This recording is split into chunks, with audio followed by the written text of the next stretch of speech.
What's up, guys? Today we're breaking down the Week 8 matchup between the San Francisco 49ers and Houston Texans. Both teams come in banged up, but only one is trending in the right direction.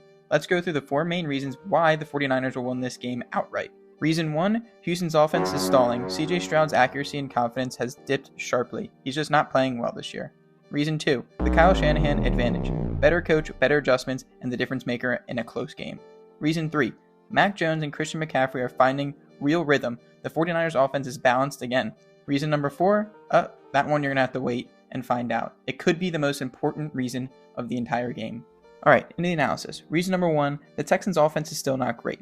CJ Stroud has been heating up the last few weeks with better stats than in the first 3 losses in a row they took, but the Texans offense has hit a serious wall. They still cannot score the ball. This is what wins games. They are still 21st in the league in scoring and have only scored over 20 points twice this whole year against the shitty Titans and Ravens defenses. They're not playing a defense like that this week.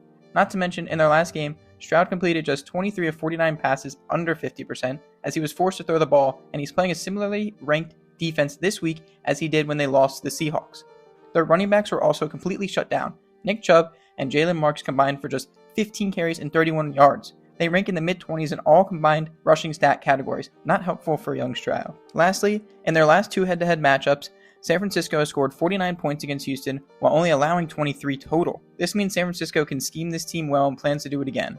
Moving right along to reason 2, Kyle Shanahan, the X factor. This is where the 49ers separate themselves. Kyle Shanahan is one of the best coaches in football, and this week he faces off against his former assistant, DeMeco Ryans.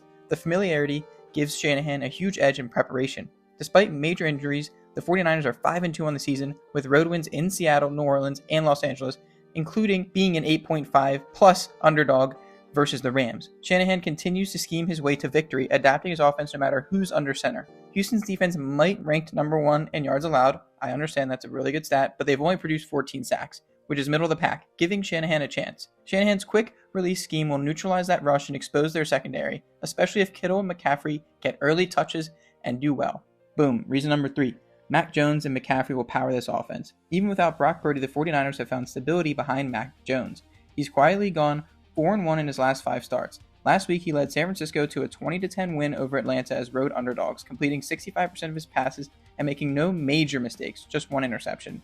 He also hasn't thrown a touchdown pass in the last 2 weeks, but I'm expecting to see Kittle do a touchdown celebration today. The real difference maker, though, is Christian McCaffrey. He totaled over 200 yards from scrimmage last week, continuing to prove why he's the best all-purpose back in the league. His ability to run, catch, and keep drives alive has completely changed the offense's rhythm. He's also heating up. Last week was his best performance of the year, and running backs like him just don't cool down. Remember all those great running backs? They go on stretches and breakouts, and his is coming, so don't miss it.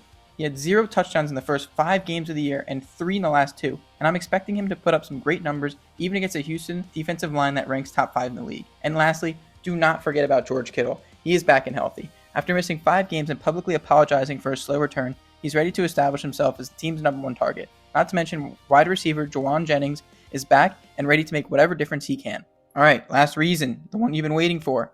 Number 4, 49ers defense is getting healthy. San Francisco's defense has been their backbone, and now it's finally getting more reinforcements. Even without their starting corners, they ranked number 7 in scoring defense. 2 of the 49ers starting corners, Lenoir and Green, are training to play in Week 8. Meanwhile, Upton Stout, a rotational quarterback, is not even listed on the injury report, suggesting he will also return. Even without these players, this unit has only given up at most 23 points in the last 5 games against the Rams, 8th ranked offense, Tampa Bay, 16th, and Atlanta, 7th. All very respectable. The Texans rank 22nd in total offense, worse than all of them. The 49ers rank 13th in total defense, allowing just 317 yards per game, so they can hang with the big dogs. But the key this week is generating pressure. Whichever team can keep the opposing quarterback the most uncomfortable will win. Despite only 9 sacks, 30th in the league, they've consistently forced hurried throws and bad decisions. And with key secondary pieces back, Stroud will have a harder time finding quick passes, which means more time in the pocket and potentially more sacks. Against a Texans offense that's been turning the ball over in key spots and has not been great, expect this defense to make a statement again. Alright, those were your quick hitters.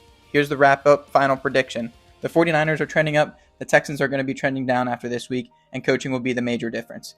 Final score prediction, 49ers 26, Texans 17. That's my full breakdown for 49ers versus Texans Week 8. Drop your score predictions in the comments. Can CJ Stroud pull off an upset and book a statement win, or will the Niners keep it rolling? If you enjoyed the breakdown, hit that like button, subscribe to the channel, and turn on notifications so you don't miss any of our weekly game previews, betting edges, and matchup insights.